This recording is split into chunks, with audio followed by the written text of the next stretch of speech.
Bismillahirrahmanirrahim. Assalamualaikum warahmatullahi wabarakatuh. Alhamdulillah. Alhamdulillahirabbil alamin. Wassalatu wassalamu wa afdhalut taslim ala al-mab'uusi rahmatan lil alamin. Sayyidina Maulana Muhammadin wa ala alihi wa sahbihi ajma'in. Subhanaka la ilma lana illa ma 'allamtana innaka antal alimul hakim. اللهم علمنا ما ينفعنا وانفعنا بما علمتنا وزدنا علما يا رب العالمين. رب اشرح لي صدري ويسر لي امري واحلل عقدة من لساني يفقهوا قولي. Surat As-Sajdah. Betul, surat As-Sajdah itu ya. As-Sajdah. Sajdah. Kalau sajadah tikar yang kita pakai, alas kita pakai sajadah. Kalau as-sajjad, kenapa orang suka baca? Kalau tulisannya masih sajdah. suka baca saja. Oh, lebih ringan menyebut fathah dibandingkan sukun kayaknya. Sajadah. Ya, baik, kalau sajjad orang yang rajin beribadah. Sajjad. Pak, kita juga baca sajadah gimana? Gimana Bu? Salah enggak Pak? Kurang pas. Pak, bayar mati. Payah mematikan jin-jinnya. Ya, tidak apa-apa sih. Biasa. Baik, kita lanjut surat As-Sajdah ayat 5. A'udzubillahi minasyaitonirrajim. Bismillahirrahmanirrahim. Sudah saya singgung sebenarnya di kultum subuh di Masjid Sahara, cuman kita bahas secara dalam di sini. A'udzubillahi minasyaitonirrajim. Bismillahirrahmanirrahim. Yudabbirul amra minas sama'i ila al-ardi thumma ya'ruju ilayhi fi yawmin kana miqdaruhu alf sanatin mimma ta'udun. Yudabbirul amra minas sama'i ila al-ardi thumma ya'ruju ilayhi fi yawmin كان مقداره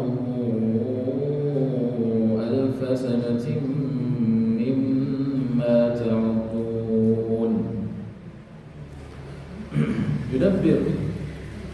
التدبير maknanya mengatur, mengurus.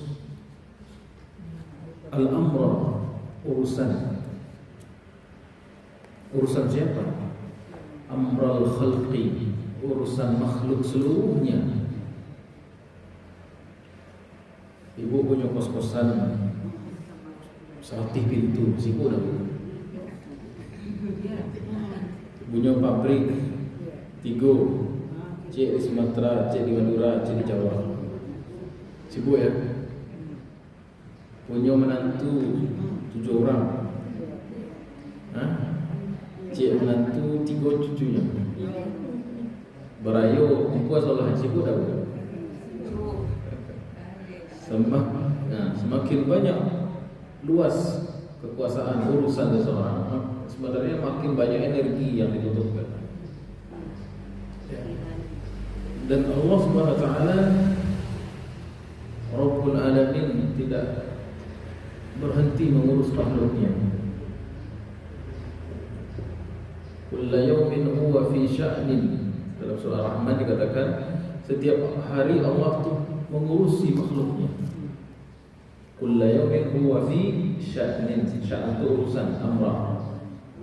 Setiap hari Allah mengurusi makhluknya.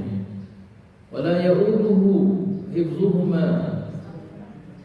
Namun Allah tidak merasa capek, lelah mengurus itu, karena Allah Subhanahu wa taala Maha kuat, Maha memiliki semua daya.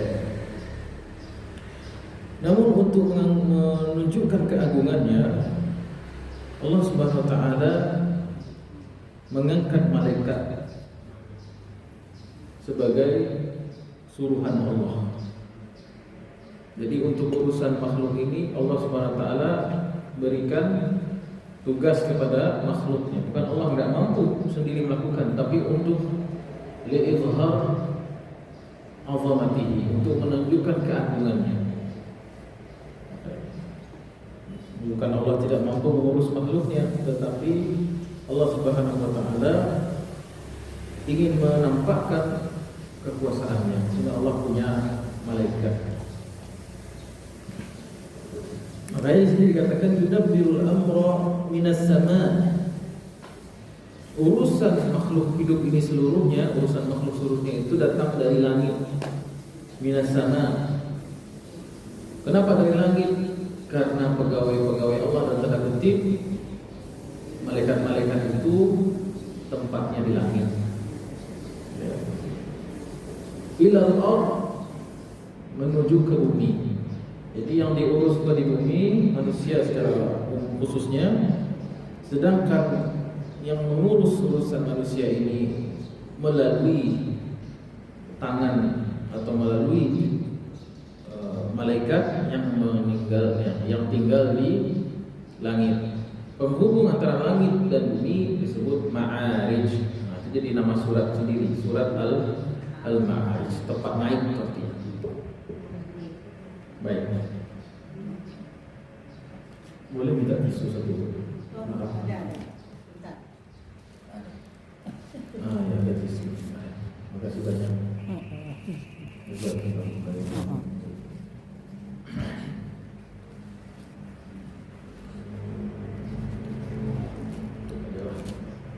Baik, sampai mana tadi? Sampai bumi ya? Baik. Yudabbirul amra minas sama'i ila al-ardi. Tsumma ya'ruju ilaihi. Kemudian naik lagi. Araja ya'ruju artinya naik dari tempat bawah rendah ke tempat yang tinggi. Peristiwanya disebut dengan mi'raj. Ya. Jadi yang biasa mi'raj itu malaikat. Nabi SAW mi'raj sekali pada peristiwa Al-Isra wal Mi'raj. Summa ya'ruju ilaihi, kemudian malaikat balik lagi ke langit melaporkan kepada Allah Subhanahu wa taala fi yaumin, itu semua hanya dalam waktu satu hari. Fi yaum miqdaruhu, namun satu hari perjalanan malaikat itu alfasanatin mimma ta'udun. Kalau menurut perhitungan kamu, kata Allah, itu 1000 tahun lamanya. Ya, jadi PP itu 1000 tahun, itu 500. Jadi yudabbirul amra minas sama', ulangi Ibu ya. Kalau bahwa bumi, malaikat turun, naik lagi ke atas. Itu kadarnya sehari di hitungan malaikat, cuma kalau hitungan kita 1000 tahun. Pak, tapi tiap hari dilaporkan kita, Pak, subuh pergantiannya. Iya. Ini kan tiap hari. Ya. Jadi lama kita hidup.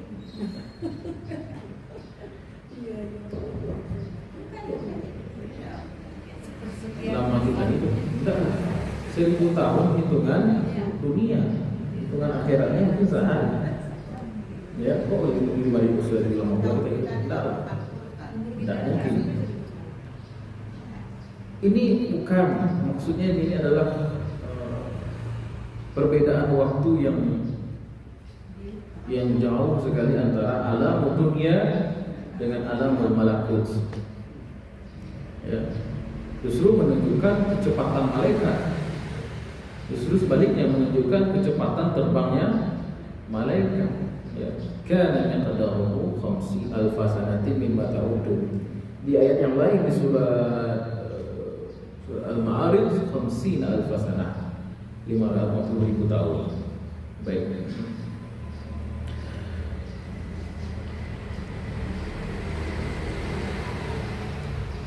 Baik, berkata Imam Ibnu Abbas, qala Ibnu Abbasin yunazzilul qada'a wal qadar. Apa yang disebut dengan amra di sini ialah yunazzilul qada'a wal qadar, urusan qada' wal qadar, ketetapan Allah Subhanahu wa taala. Tafsir yang kedua, wa qila yanzilul wahya min ma'a Jibril. Yang disebut amra di sini ialah wahyu yang dibawa oleh malaikat Jibril alaihissalam. Ya. Dan Imam Al-Qurtubi mengatakan yudabbiru amra dunia. Tafsir ketiga, yudabbiru amra yaitu urusan dunia yang diwakilkan oleh 4 malaikat. Sebagaimana firman Allah dalam surat An-Nazi'at, wal mudabbirati amra, dan malaikat-malaikat yang mengurusi urusan. Kita baca ayat itu. Wan nazi'ati gharqa wan nashitati nashta fas-sabihati sabha fas-sabiqati sabqa fal mudabbirati amra. Mudabbirat artinya yang mengurusi. Amra yang di ayat ini sama, yudabbirul amra. Orangnya disebut mudabbirat atau malaikatnya itu. Mudabbirat ada 4. Mudabbirat amra itu ada 4. Atau lebih dikenal dengan istilah ru'asaul malaikah, pimpinan-pimpinannya malaikat. Jadi amra dunia, urusan makhluk di dunia ini itu diurus oleh 4 departemen. Berapa? 4 departemen, 4 divisi. Dan masing-masing divisi dipimpin oleh 1 malaikat. Jadi mudabbiratil amra, inilah makna yudabbirul amra. 4 divisi itu apa saja? 1, divisi rasaki. Soal rezeki lah, makan, minum, air hujan, tanam-tanaman, semuanya itu diurus oleh malaikat Isra. Enggak, diurus oleh malaikat Mikail. Malaikat apa bu? Mikail.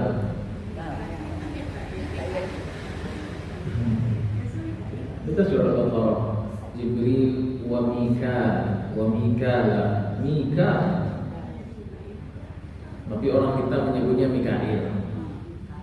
Ya, sebenarnya yang lebih tepat bahasa Islamnya adalah Mikail, malaikat Mikail. Mikail itu dari barat, dari biblical, dari Bible. Michel. Orang barat nyebutnya Michel. Mikail bahasa Ibranianya. Orang Islam nyebutnya Mikail. Itu lebih tepat. Sebut Mikail itu kalau apa? Tidak ada sulit. Tapi ibu kot pakai ibadah. Salah kamu sebab. Dan ada salah. Bukan persoalan no big deal, it's not big deal. Tapi saya wajib menyebutkan yang lebih tepat, Mikail juga boleh. Bukan apa pula itu Mikail. Imam Qurtubi aja menyebut Mikail. Ya. Mikail divisi apa tuh? Divisi bagian rasaki. Saking hebatnya Mikail ini, malaikat Mikail ini tak meleset rezeki orang. Tak tahu rasanya. Dan malaikat Mikail ini ada sejarah. Ketika Nabi Adam qulna bitu minha jami'a, turun Nabi Adam dari surga. Ketika Nabi Adam nyampe di bumi, landing, kemudian datang malaikat Mikail. Malaikat Mikail membawa apa? Iya, bentuknya apa? Bentuknya biji-bijian, benih. Wahai Adam, ini benih-benih, tanamlah, akan menjadi bahan makan untukmu dan keturunanmu di muka bumi. Makanya makan manusia sampai sekarang kebanyakan mayoritas adalah dari biji-bijian. Jadi benih kok impor kok. Makanan bakso pun hanya impor kok. Ya, dari suku. Ya. Cuman perubahan iklim, perubahan tanah, bijinya bagus, tapi tumbuhnya beda. Ya, beda juga hasilnya. Beda juga rasanya. Bertukar, seketek. Kan mungkin banyak tuh Al-Quran. Ini benihnya bagus, tapi tanamnya di surga itu bagus. Karena tanam di bumi, turun kualitas. Sedangkan yang turun itu pun berbeda-beda juga. Ada bare dolok, ada bare solo, kan gitu. Baik. Makanya Nabi Adam, bapak manusia, orang pertama yang bercocok tanam. Manusia pertama yang melakukan kegiatan pertanian. Baik. Diajarkan oleh malaikat Mikail cara bercocok tanam. Itu divisi rezeki. Siapa ketuanya? Mikail atau Mikail? Michelle. Kemudian yang kedua, urusan apa lagi? Urusan yang kedua, divisi departemen yang kedua, urusan wahyu. Urusan wahyu, urusan pertolongan Allah, nasrullah, urusan apa lagi? Urusan wahyu, urusan pertolongan Allah kepada orang-orang beriman, dan azab itu diwakilkan departemen khusus yang dipimpin oleh Jibril alaihissalam. Jibril juga punya banyak nama, Jabrail juga Jabrail atau Jibril, atau dalam Quran disebut juga dengan Ar-Ruh. Tanazzalul malaikatu war-ruh, atau Ar-Ruhul Qudus, atau Ar-Ruhul Amin. Sekaligus beliau ketua semua malaikat. Malaikat pertama yang mendengar firman Allah secara langsung. Malaikat pertama yang dikatakan mutha'in sama amin, malaikat yang ditaati. Kemudian terpercaya, zumirratin, yang memiliki power, kekuatan. Siapa itu? Jibril alaihissalam. Malaikat Jibril itulah yang memiliki 600 sayap. Nabi Muhammad SAW pernah minta, ya Jibril tunjukkan versimu yang asli. Karena Nabi Jibril kalau berjumpa dengan Nabi Muhammad, ya tamassalu, berubah bentuknya menjadi laki-laki. Suatu ketika Nabi SAW meminta Jibril menunjukkan dirinya dalam bentuk aslinya. Maka ketika Nabi menampakkan dirinya, ya kakinya, sayapnya semuanya menutupi langit seluruhnya. Bahkan Nabi Muhammad SAW pingsan. Ummiya alaihi, pingsan. Saking besarnya. Apa kata malaikat Jibril? Ukuran saya ini masih kecil dibandingkan ukuran malaikat-malaikat yang lain. Ya, ukuran malaikat Jibril itu masih kecil dibandingkan malaikat pembawa arsy yang ukurannya cuman sedaun telinga, baru sedaun telinga. Besarnya malaikat Hamalatul Arsy, ya, pembawa arsy Allah SWT. Ya. Baik, malaikat Jibril juga malaikat yang mengurusi persoalan wahyu. Terkadang dalam Al-Quran malaikat Jibril datang dalam bentuk jamak al-malaikah. Ya. Makanya, dan kalau kita ngerti ini, maka mudah baca Quran, paham Quran. Jadi kalau jumpa ayat bicara tentang wahyu, malaikat mendatangi, fa arsala ilaiha ruhana fatamassala laha basharan sawiyyan. Contoh dalam surat Maryam. Maka saya biar konsentrasi aja Bu, nggak lihat diri sendiri itu nah. Dan kami utus utusan kami malaikat, bentuknya jamaah tuh. Rusulana, utusan kami. Kami utus utusan kami kepada Maryam untuk memberitahu bahwasanya dia akan memiliki anak tanpa adanya laki-laki. Itu malaikat Jibril. Kemudian ketika Nabi Zakaria berdiri sholat berdoa, fahabli min ladunka waliya. Ya, itu juga yang datang pada dia Jibril. Ketika kaum Nabi Lut mau dihancurkan oleh Allah Subhanahu wa taala, Allah mengasih tahu nama malaikat Ibrahim, yang datang siapa itu? Jibril juga. Jadi kalau kita baca ayat-ayat Quran kisah Nabi dan Rasul, ada malaikat yang datang kepada Nabi, umumnya itu Jibril alaihissalam. Punya mati itu loh. Kenapa aku? Yang empuk sih. Iya. Jadi malaikat yang banyak tugas Jibril. Semuanya banyak tugas. Semuanya banyak tugas yang sesuai dengan bidang masing-masing. Jangan kita katakan bahwa ini malaikatnya agak ganggu sedikit. Tidak, semua malaikat memiliki tugas yang kompleks banyak. Dan tidak hanya itu, Jibril alaihissalam juga adalah malaikat yang bertanggung jawab akan kejadian azab di muka bumi ini. Gempa, lodo, azab ya, bukan fenomena alam, azab kepada kaum Ad, kaum Lut, Fir'aun, Samud, Yaman, Namrud, Ashabul Ras, Ashabul Fil, semua azab yang ada dalam Quran, siapa di balik semua itu? Jibril. Makanya Bani Israel itu benci sama mereka Jibril. Dan semua pertolongan Allah kepada orang beriman dalam Quran, aktor di baliknya juga Jibril. Allah kirimkan 3.000 malaikat, 5.000 malaikat waktu perang Badar, itu Jibril yang ngasih ACC itu. Bantuan kepada seluruh nabi dan Rasul Al-Quran itu kebanyakan melalui wasilah Jibril. Sekarang wahyu sudah terhenti, nabi sudah tidak ada. Berarti tugas malaikat Jibril memberikan, tetap ada banyak pertolongan dan azab. Ya. Itu departemen kedua. Departemen ketiga,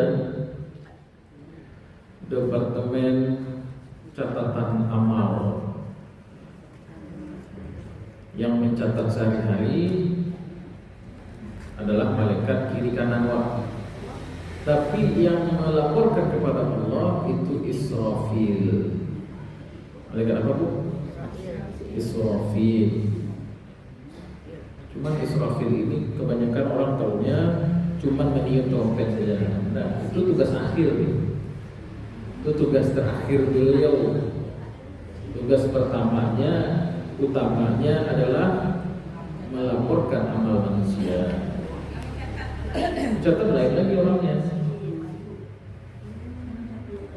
Wa ma yalfizu min qawlin illa ladaihi raqibun atid. Ya. Ada malaikat yang senantiasa melihat mencatat amal manusia baik yang baik maupun buruk. Tapi bukan itu Israfil. Israfil itu yang melaporkan. Jadi tidak ada namanya yang catat depan. Tidak ada namanya. Raqibun atid itu sih kerjanya yang raqib itu artinya yang standby terus. Nah, jadi yang melapor, yang mengurus tentang amal manusia itu adalah malaikat Israfil. Departemen yang keempat, departemen kematian, fungsi kematian ini dipimpin oleh malaikat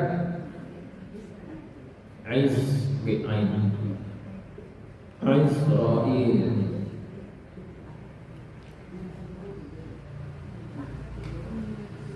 Malaikat Israil, atau kalau bahasa Qurannya Malakul Maut, yaitu fawukkila muwakkalun biqabdil arwah, malaikat yang ditugaskan untuk mencabut roh. Rohnya siapa? Seluruh makhluk. Kullu nafsin dha'iqatul maut, setiap yang ada rohnya rasakan mati. Siapa itu? Malaikat maut. Berapa orang? Surang malaikat. Lalu cara Ustaz, di waktu yang bersamaan banyak yang meninggal. Tak dicetak sampai tu di banyak tempat seluruh dunia ni, statistik ini banyak yang meninggal. Bagaimana caranya malaikat mau mencabut nyawa orang sebanyak itu di tempat yang berbeda di waktu yang sama? Baca betul. Saya kasih logika sederhana ya. Masjid ni ada lampu kan banyak kan ya. Turun baru buat sampai lampu jalan dah. Saklar cik sampai saklar cik. Tombol mati sudah. Ya. Jadi gampang bagi malaikat maut untuk mencabut nyawa seorang. Tidak susah. Ya. Baik. Pak, masuk tidak sekarang duluan, Pak. Iya. Ya, termasuk yang bernyawa. Nanti kita bahas di ayat 11 nanti insyaallah mengenai malaikat maut secara lebih dalam di ayat 11 nanti insyaallah. Ya, itu pengenalan aja dulu. Karena kita berkaitan dengan tafsir yudabbirul amra. Yang mengurusi urusan alam semesta ini Allah diwakilkan dengan 4 divisi dipimpin oleh 4 malaikat yang mana malaikat itu tinggal di alam malakut namanya. Alam jabarut, alam malakut itu alam malaikat. Di mana? Di langit. Alam jabarut di atas alam malakut itu bukan alam jabarut itu alam di atas alam malakut untuk malaikat khusus. Kemudian alam dunia, turun ke alam dunia, lihat ayatnya. Minasama'i ilal ardi. Summa ya'ruju ilaihi, kemudian mi'raj, naik lagi ke atas. Itulah maksud firman Allah fasabihati sabqa. Malaikat yang terbang dengan cepat. Penghubungnya disebut ma'arij. Penghubung langit dan bumi disebut dengan ma'arij.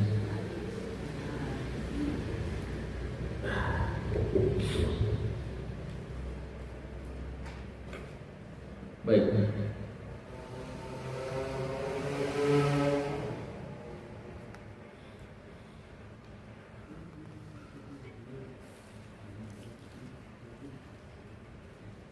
Kita lanjut. Alimul ghaib, dzalika alimul ghaibi wasyahadah. Alimul ghaibi itulah kata Allah, dzalika itulah alimul ghaib wasyahadah, itulah Allah yang mengetahui perkara yang gaib, alam yang gaib, dan syahadah, alam yang nampak. Itulah Al-Azizul Ar-Rahim, yang tidak tertandingi dan yang Maha Penyayang. Baik. Jadi secara umum bagi kita manusia melihat alam semesta ini cuma 2. Pertama disebut dengan alam syahadah, yang kedua disebut dengan alam gaib. Alam syahadah itu alam yang kita saksikan, yang nyata bagi kita. Ya. Sedangkan selain itu yang tidak nyata, tidak nampak bagi kita disebut dengan alam gaib. Ya. Alam gaib. Sedangkan bagi Allah tidak ada istilah gaib, bagi Allah seluruhnya syahadah. Baik. Dan berbicara tentang malaikat, takdir, rizki, kematian itu semuanya gaib. Ya, ada yang tahu kapan matinya di sini, Bu? Ada yang tahu rezeki apa yang telah diperoleh? Sudah tahu lah. Ya, yang belum diperoleh tidak tahu kita. Mata buat terbiti siang nanti ada kawan yang ngasih aktiviti kan? Satu itu. Mana tahu bulan depan lahir cucu, kan nggak tahu. Atau tahun depan nikah anak, misalnya nggak tahu. Begitu juga dengan malaikat-malaikat tentara Allah, kecuali Allah Subhanahu wa taala. Dzalika alimul ghaibi wasyahadati al-azizur rahim. Ya. Al-aziz maknanya yang tidak terkalahkan, yang maha tidak terkalahkan. Kurang pas juga kalau maha perkasa, gitu ya. Aslinya al-aziz itu maknanya ialah tidak terkalahkan. Tidak ada yang bisa menandingi dan mengalahkan Allah, maksudnya. Selain kekuatan selain Allah itu bisa dikalahkan. Jadi kalau kekuatan Allah tak ada yang bisa mengalahkan. Kemudian Ar-Rahim maknanya dawamur rahmah, terus menerus kasih sayangnya diberikan. Yang kasih sayangnya itu berkelanjutan. Disebut dengan Ar-Rahim. Dan yang menafsirkan Ar-Rahim maknanya kasih sayang Allah di akhirat, yaitu 99/100 bagian. Karena dalam hadis dikatakan Allah SWT diibaratkan memiliki 100 rahmat. Satu rahmat di dunia, 99 lagi di akhirat.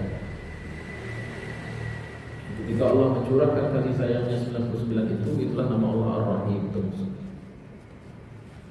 Yang satu rahmat tadi itu, satu bagian tadi itu dibagikan seluruh makhluk sehingga ibu kuda tidak menyimpan anaknya,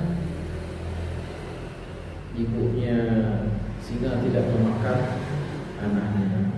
Itulah itu bagian dari rahmatnya Allah Subhanahu wa taala. Baik. Lanjut ayat berikutnya, allazi ahsana kulla syai'in khalaqahu.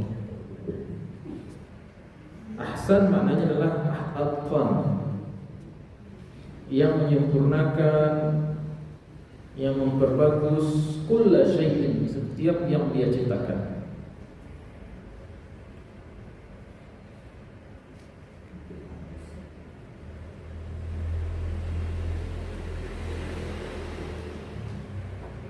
Semua yang Allah ciptakan itu Allah sempurnakan, ya, sesuai dengan porsinya masing-masing. Allah menciptakan malaikat dengan sayapnya. Allah menciptakan gajah sempurna sebagai gajah. Kucing sempurna sebagai kucing. Ya. Babi Allah ciptakan sempurna seperti babi, warna babi gitu. Manusia juga demikian. Laqad khalaqnal insana fi ahsani taqwim. Baik.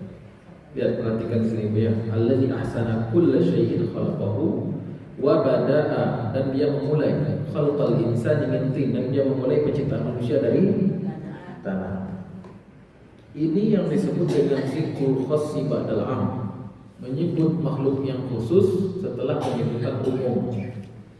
Allah menciptakan kulla syai'in, semuanya ini masuk dalam manusia. Masuk, tapi sampai itu manusia balik wa bada'a khalqal insan. Oh, berarti ini suatu kemuliaan. Manusia ini makhluk Allah yang paling mulia yang Allah ciptakan. Serius. Dalilnya apa ini? Menyebut penciptaan manusia setelah penciptaan seluruh makhluk. Makanya dalam surah Al-Iqra, lagi surah Al-Alaq. Iqra bismi rabbikal ladzi khalaq, khalaqal insana min. Bacalah yang telah menciptakan alam semesta ini. Bacalah dengan menyebut nama Tuhanmu yang telah menciptakan manusia dari alam. Jadi setelah menyebutkan semuanya, Allah sebutkan, keluarkan satu, yaitu insan. Ya. Wa bada'a khalqal insan, dan Allah memulai penciptaan manusia itu min tin. Ya.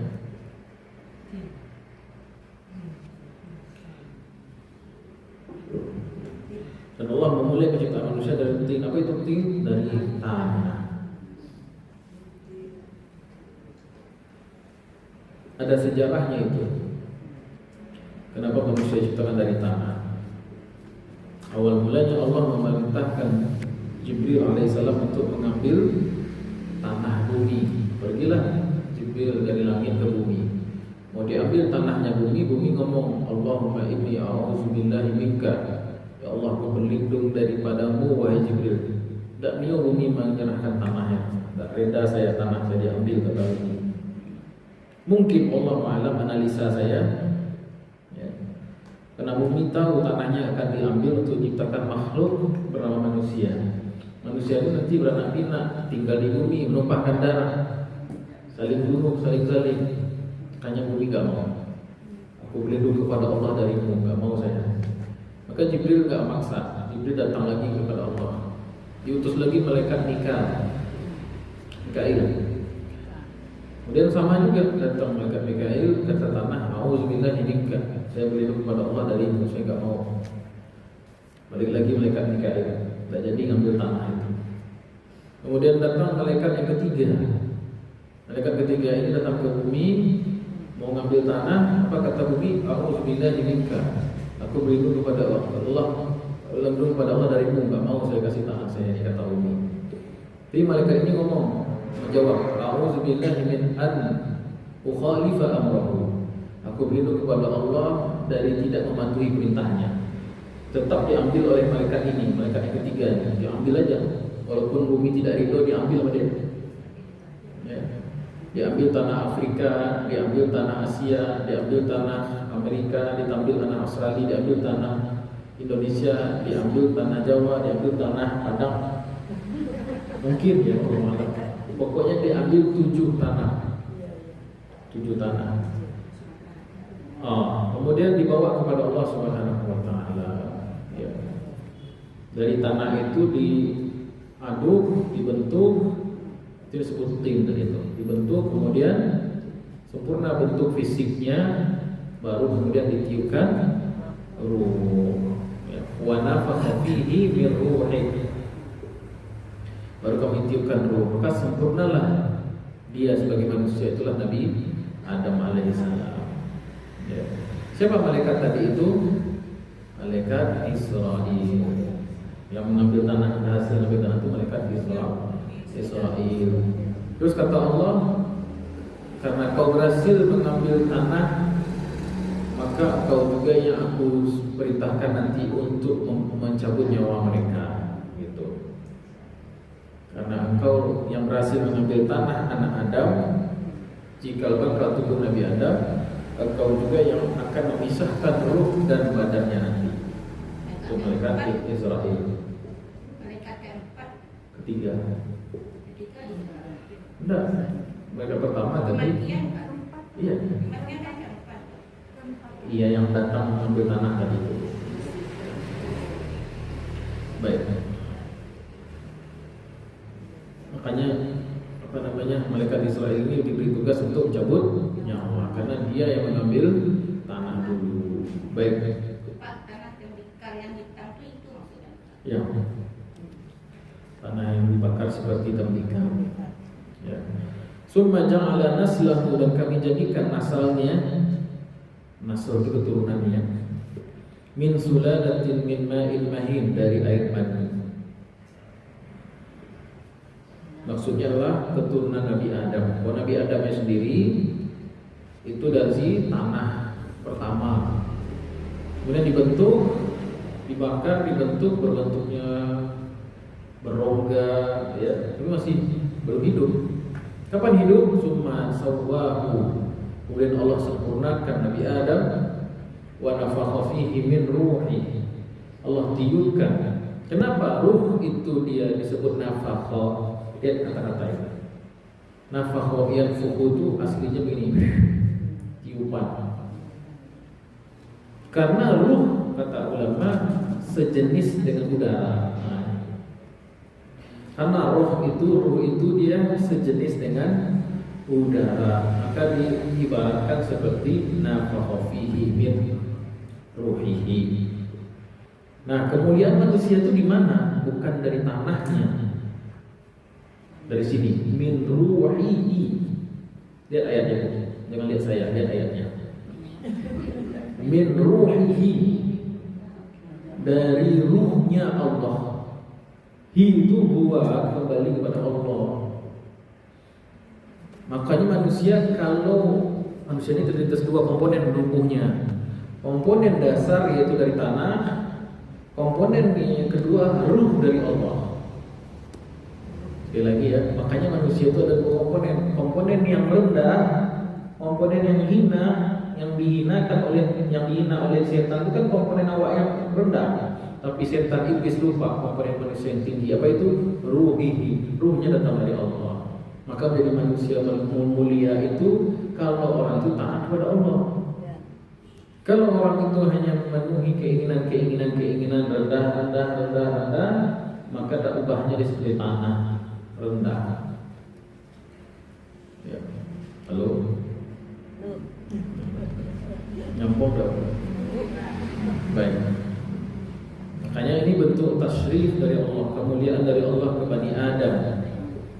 Jadi Allah menyuruh iblis dan malaikat bersujud kepada Adam disebabkan karena apa?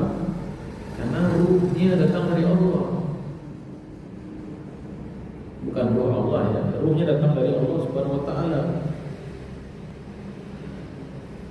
Makanya sebagaimana tubuh perlu makan, jasad perlu makan, begitu juga ruh juga perlu makan.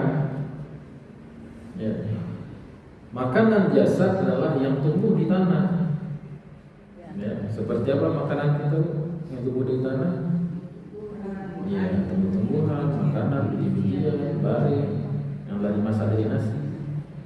Ya, ikan, daging, segala macam buah-buahan, kan semuanya kembali ke tanah, itu saripati tanah. Nah, makanan ruh kita saripati langit. Apa itu? Al-Quran. Makanan ruh. Jadi yang makanan jasad yang berasal dari jasad, dari tanah, karbon ya. Makanan ruh yang berasal dari Allah. Quran datang dari Allah. Makanya orang kalau tidak baca Quran, tidak belajar Quran, mungkin dia sehat secara jasad, tetapi secara ruh dia harus malnutrisi ruh dia. Ya Bu ya, cobalah tak sholat awal. Tak sholat, tak baca Quran, tak zikir, kering merontang. Ada yang kurang dari diri kita. Apa itu? Ruh kita. Jadi ruhnya udah sekarat. Ya. Jasadnya kenyang. Akhirnya apa? Maka seperti binatang ya. Mohon maaf ya Bu ya. Orang yang korupsi itu tuh mereka berpendidikan tidak? Berpendidikan. Ya, mereka sehat tidak sehat, tetapi jasadnya, ruhnya sebenarnya sakit. Ya. Yang sakit itu ruhnya. Tidak pernah puas dia, tamak dia. Tadi dia gajinya nggak tahu. Tunjangan sekian puluh juta, tapi masih bisa juga korupsi. Itu yang sakit itu ruhnya. Ya. Makanya ruhnya perlu dilarikan ke IGD itu sebenarnya. Sabana. IGD-nya ke masjid. Iya. Bacakan Quran.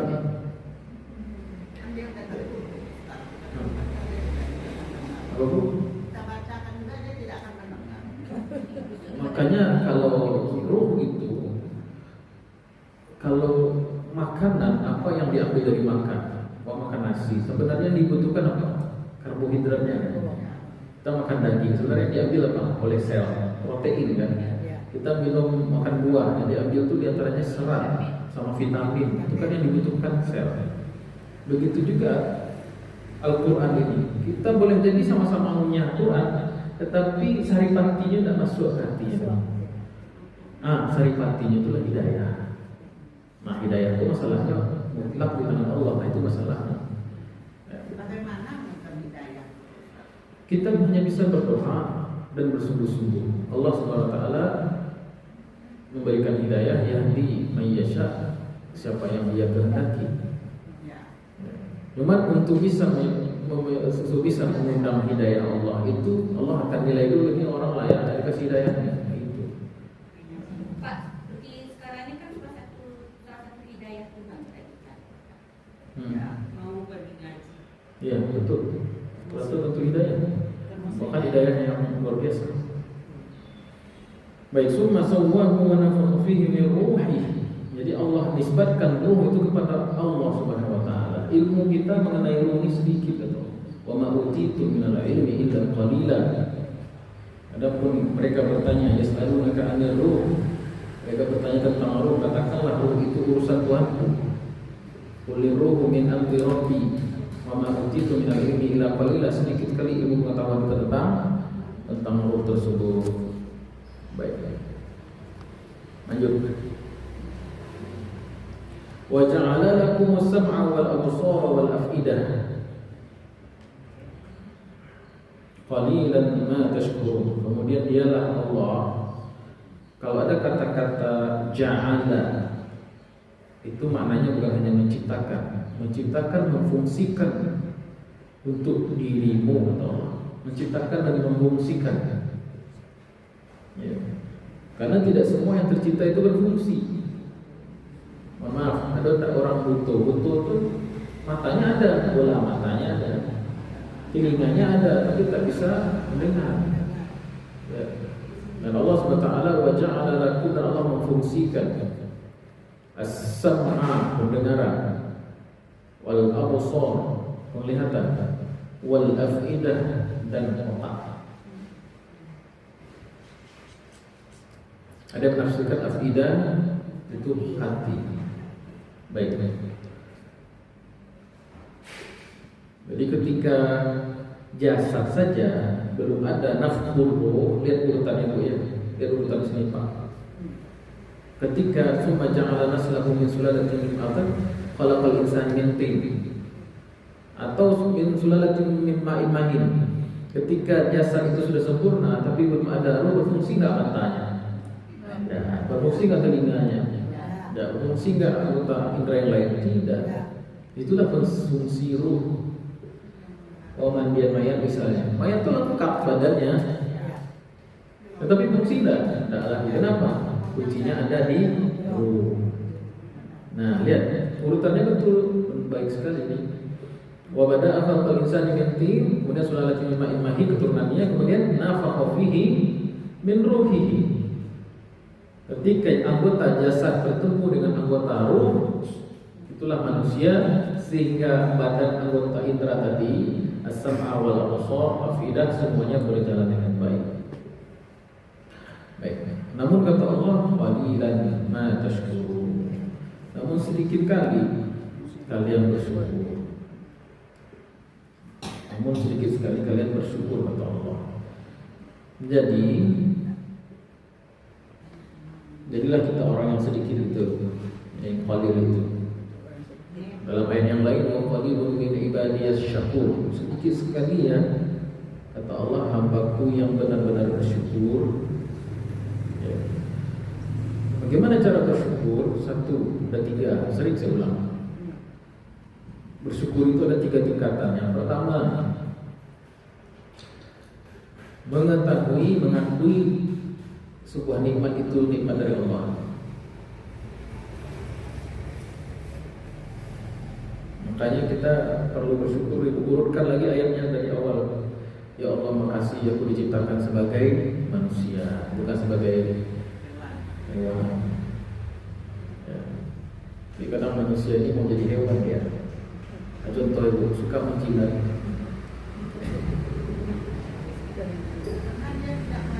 Mau maju tapi pakai cara menjilat.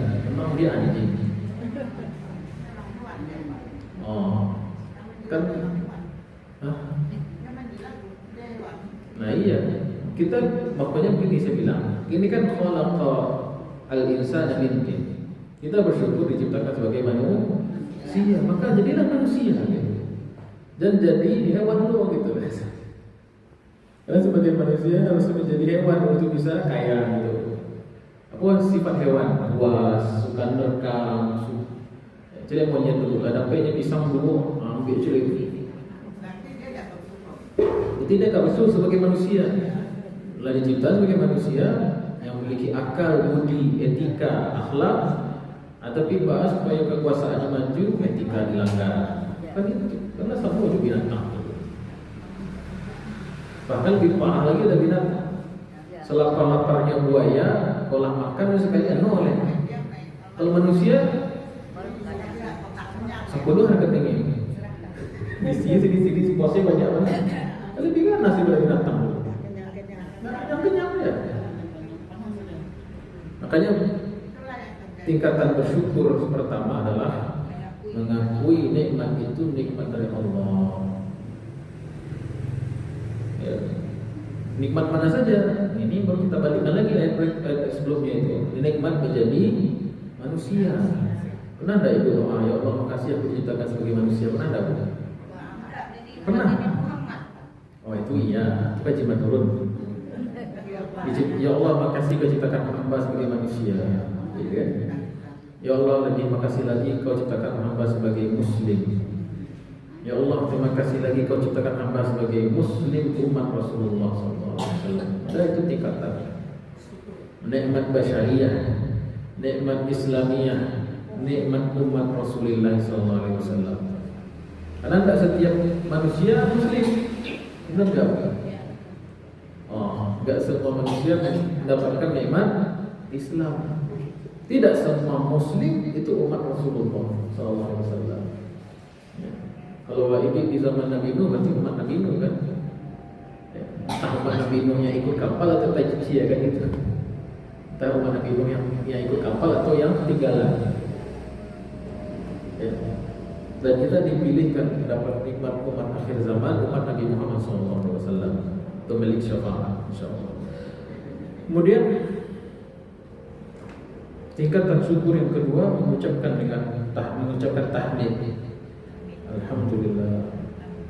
Setelah ikrar dalam hati, mengaku dalam hati, kita ucapkan dengan lidah. Alhamdulillah ala ni'matil iman wal islam, ala ni'matil Quran, ala ni'matil ta'allum, nikmat majelis. Apapun yang Allah berikan kepada kita sebenarnya semuanya nikmat. Semuanya nikmat. Nikmat apalagi minum kopi, kopi mati bu. Dingin.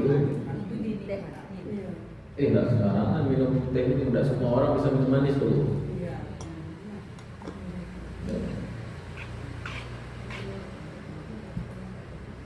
Kadang kita ini baru tahu itu nikmat kalau sudah dicabut. Nah itu. Padahal ya nikmat muda, nikmat tua. Pada tua Ustaz. Sudah mendapat muda lah. Ya masih bisa jalan. Ya. Nikmat tua.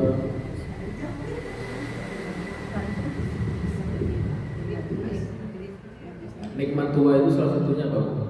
Bisa ngomong ke yang muda, bisa ngomong ke yang muda. Saya udah sampai umur 60 tahun. Kamu udah tentu sampai di umur 60 tahun. Nah itu nikmatnya. Iya, Bu ya. Benar nggak? Ibu lah gaya. Syukur aku bisa gaya. Kau belum tahu bisa ketemu gaya. Iya juga kita ya. Iya. Kan cukup tua gitu. Ya. Yang ngomong begitu belum tentu sampai 60. Ini yang berpapun mati ya. Baik. Itu namanya nikmat tua. Lanjut. Nikmat yang ketiga, cara bersyukur yang ketiga, ini yang paling tinggi, syukur yang paling tinggi. Apa itu? Menggunakan nikmat tadi itu untuk beribadah. Jawab wa nikmat mata, pakai baca Quran. Jangan nonton sinetron, tidak bersyukur namanya. Ada yang sekolah, ibu yang di luar sana. Nikmat kaki pakai itu datang majelis taklim. Nah, makanya kata Allah kalau dipakai nikmat itu untuk ibadah, wala in syakartum la azidannakum. Allah tambahkan. Apanya ditambahkan? Keberkahan dan pahalanya. Dengan kaki yang sama, si A punya kaki, si B punya kaki. Cuma si A pun tidak mau saja. Saya pakai untuk sholat. Akhirnya menyebabkan kakinya itu masuk ke neraka. Dan begitu. Tapi si B punya kaki, kakinya sama. Misal sama punya kaki gitu. Tapi dengan kaki yang sama dia bersyukur. Akhirnya dengan kakinya itu dia masuk ke surga gitu. Hanya Allah katakan wala in syakartum, kalau kau pakai kaki ini contoh untuk bersyukur, untuk ibadah, la azidannakum, Allah tambahkan. Apa yang ditambahkan? Pahala, surga, ridho Allah, rahmat Allah. Tapi wala in kafartum, kalau kamu pakai kaki ini tidak dalam bersyukur, kufur kamu, Inna azabi lasyadid. Sesungguhnya azabku akan pedih. Nah, itu masalah. Nah, orang yang mengerti sampai tingkat syukur yang ketiga ini, itu yang dikatakan qalilan ma tashkurun. Sedikit di antara kamu yang bersyukur sebenar-benar syukur itu. Sebagian orang ada yang bahkan tidak menyadari itu nikmat Allah. Syukur level 1 sudah sampai ya. Jadi gue tanya, Pak, kok kaya? Kenapa, Pak? Kenapa ada hebatnya? Kenapa kamu bisa sehat? Karena diet saya ketat, olahraga rajin. Kenapa susah sekali? Ini datang dari Allah, nikmat. Bahkan tingkat syukur yang paling rendah yaitu i'tiraf, mengakui nikmat Allah, dia belum sampai dia. Nah, kemudian nikmat syukur yang kedua, membaca alhamdulillah dari hati. Kalau sekedar ngomong alhamdulillah, orang kafir membaca bisa alhamdulillah. Saya ada kawan saya orang kafir, non Islam. Gimana kabar dulu? Alhamdulillah. Alhamdulillah baru pulang dari gereja. Jadi kalau sekedar mulut ya natik kamu bisa. Tapi membedakan iman kalau sudah dewasa, iman yang bagus itu datang dari hati. Baik. Dan yang ketiga yang paling tinggi adalah nikmat syukur melalui perbuatan. Bagian jabatan di Allah. Jadi wal wali kota. Bagaimana pejabat yang bersyukur? La azidannakum, Ustaz, mau tambah oleh jabatan gue. Aku maju dia. Tak tahu malu. Baik. Bersyukur sebagai pejabat ya amanah kan begitu. Maka Allah tambahkan nanti pahalanya di surga. Tapi kalau kufur sebagai pejabat, sailah saudaraku. Ya. Baik, qalilan ma tashkurun. Sedikit sekali kamu yang bersyukur. Perhatikan di sini Bu ya. Ada 3 tingkatan nikmat. Yang pertama as-sam'a, yang kedua al-absar, yang ketiga al-afidah. Ini urutan tidak sembarang urutan. Kalau kita mengaji Quran, ada yang diurutkan oleh Allah, itu ada isyarat. Ada hikmah di situ, tidak boleh kita lewatkan begitu saja. Bukan sekedar penyebutan, oh pendengaran, penglihatan, akal hati, tidak.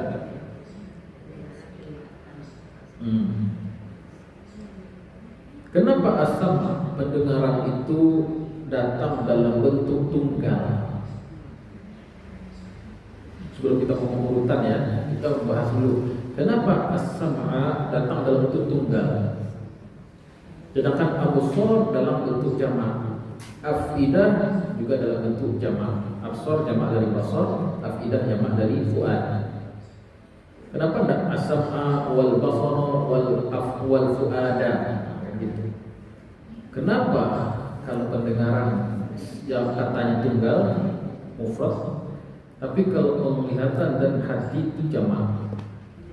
Kata hati. Kepikiran tidak boleh. Kenapa? Kelimun dulu. Itu dulu. Kata hati dari dalam. Nah, kata hati. Enggak, pendengaran. Pendengaran ini kenapa tunggal? Nah, penglihatan jamak, hati dan akal jamak. Kenapa? Dijawab oleh Syekh Muhammad Sya'rawi Al-Mutawalli, ulama tafsir dari Mesir yang terkenal itu. Karena penglihatan dan akal memiliki banyak perspektif dan arah. Apa yang nak baca lihat, ibu cari galih itu dari buku kan, bentuknya bambu, bentuknya dari sikong. Nampak tak itu yang tadi ngomong? Kenapa? Karena absar, pandangan itu punya perspektif. Orang yang melihat dari sini nampak, ibu ya. Ibu yang nampak dari sini kelihatan ada telinganya di sini. Tapi ibu yang di depan, lalu telinga Ustaz. Anggap ibu dulu pernah melihat sebelumnya. Tidak ada telinga. Itulah keterbatasan dari absar. Dia itu memerlukan banyak sisi. Begitu juga dengan akal. Akalnya punya membutuhkan banyak sisi. Makanya ada perbedaan pendapat. Cek orang ini angka 9, cek orang di sini kok 6 cek. Kenapa bisa berbeda? Cara melihatnya, cara berpendapat. Kata saya ini sudah untung, berarti belum untung.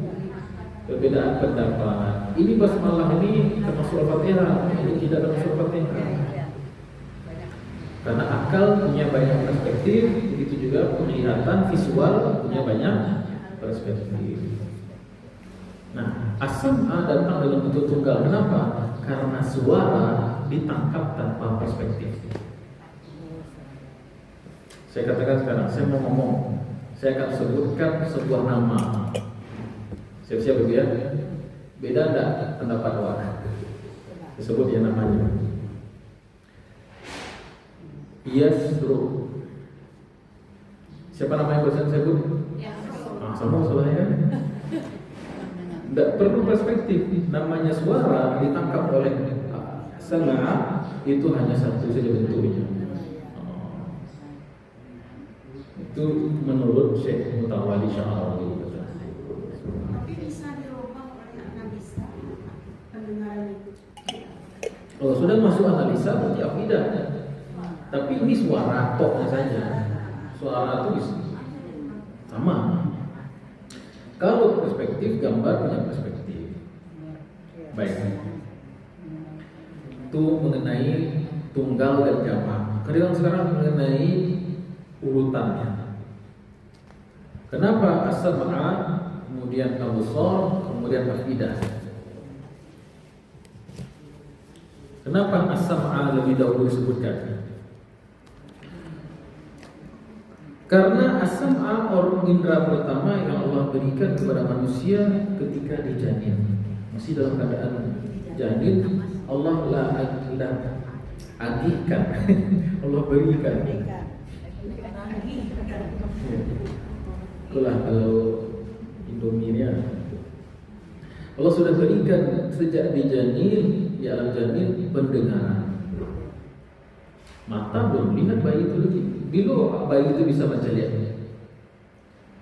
Begitu lahir, itu pun masih buram, hitam putih. Hanya cahaya saja. Ini ada cahaya, ini nggak ada cahaya, itu aja. Itu sampai umur 2-3 bulan. Di umur 4 bulan ke atas, 3 bulan ke atas, sampai 6 bulan itu baru yang dekat-dekat saja. Yang jauh nampak. Jadi ibunya saya nampaknya saya nak nampak. Baru terang penglihatan bayi itu di usia suara sempurna di usia 12 bulan, setahun ke atas. Baru nampak saja jaleh mulia wajah. Jadi absar ini agak telat dibandingkan as-sam'a. Kalau as-sam'a dari janin, makanya ada bayi yang baru lahir, ibunya meninggal, ibunya nggak selamat, dia lahir nangis dikasih susu masih nangis, karena dia rindu ibunya kan, ibunya meninggal. Ternyata dokter menyimpan rekaman jantung ibunya, maka didengarkan suara jantung ibunya yang sudah meninggal ini kepada bayi, tenang dia. Kenapa? Karena dia ingat memori dulu, dia menyangka ibunya ada di sampingnya karena ada suara jantung yang dia dengar dari sejak di perut. Berarti kan indera pendengaran indera pertama yang sempurna Allah berikan. Baru kemudian absar nyusul di usia 1 tahun. Afidah kapan sempurna? Lebih telat lagi. Akal ini sempurnanya lama ini. Walamma balagha asyuddahu, dan ketika Musa sampai usia akalnya sempurna 12 tahun. Kalau Nabi itu muda sudah akal sempurna, Nabi Yahya itulah khusyuk ibadahnya di usia 4 tahun. Nabi Yahya itu sudah sedarnya sebagai hamba Allah itu usia 4 tahun. Di mana ayatnya Ustaz? Ya Yahya khuzil kita bagi kuwah wa atainahul hikmah wa atainahul hukma sobiyya. Sobi itu masih kecil, 4 tahun umurnya, kata ahli tafsir. Umur 4 tahun Nabi Yahya itu sudah memiliki hikmah. Nabi Ibrahim menemukan Tuhan di usia 7 tahun.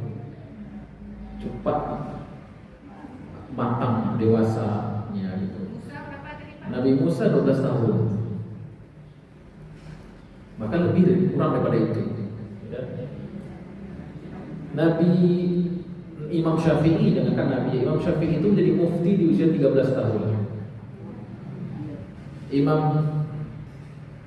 Syafi'i menghafal Quran, selesai hafal Quran di usia 8 tahun. Ya. Jadi kalau sempurnanya akal itu berbeda-beda. Umumnya Nabi dan Rasul itu cepat, dan para ulama cepat. Ya. Tapi umumnya manusia dewasa manusia umumnya sempurna akalnya ini di usia 40 tahun. Umumnya itu rata-rata 40 tahun rata-rata. Tapi ya dua lah 70 tahun tidak juga rata-rata. Kalau sekarang 40 tidak bisa lagi. Oh payah sudah lari itu. Ya, tapi tidak juga, tidak ada yang payah kerja Allah. Kalau dia mau. Ya. Karena sebagian sahabat Nabi masuk Islam itu di usia tua. Ya, Abu Hurairah itu masuk Islam di usia tua lah, 50 tahun gitu. Ya. Enggak, umur Nabi di 63. Umur umat, iya, Abu Hurairah kan umatnya Nabi, kabarnya Nabi. Jadi kedewasaan afidah itu pasti lebih lambat dari as-sam'a, lebih lambat dari absar. Ya. Pak, makanya pendengaran juga yang terakhir ya Pak. Nah, gitu. Makanya yang terakhir dicabut dari seorang juga as-sam'a. Makanya orang yang mau meninggal itu ditalqin, dibisikkan la ilaha illallah. Kenapa? Karena dia masih mendengar. Kan ada orang meninggal itu dibuat kaligrafi la ilaha illallah wajib orang. Nah, itu tidak fungsi.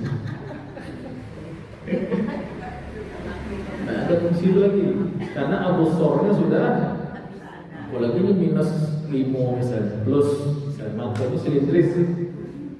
Makanya yang diambil pertama kali apa Bu? Begitu juga yang ditarik pertama kali apa? Afidah dulu, balikan lagi. Akal dulu. Lah mulai baru di mata kunci lagi. Benar Bu? Dah mulai lupa. Tadi taruh di mana ya? Kita lain Pak. Ya. Masak nasi tapi lupa main magic jarnya. Lah dari tadi ketemu nasi atau masak. Ya. Kadang lupa nama cucu lupa, banyak cucu gitu kan. Nah itu berarti afidah cematul itu malah tak cematul ya. Jadi cari kiro nih. Tuh gue banget ini kata itu. Baik. Ya, takut ini.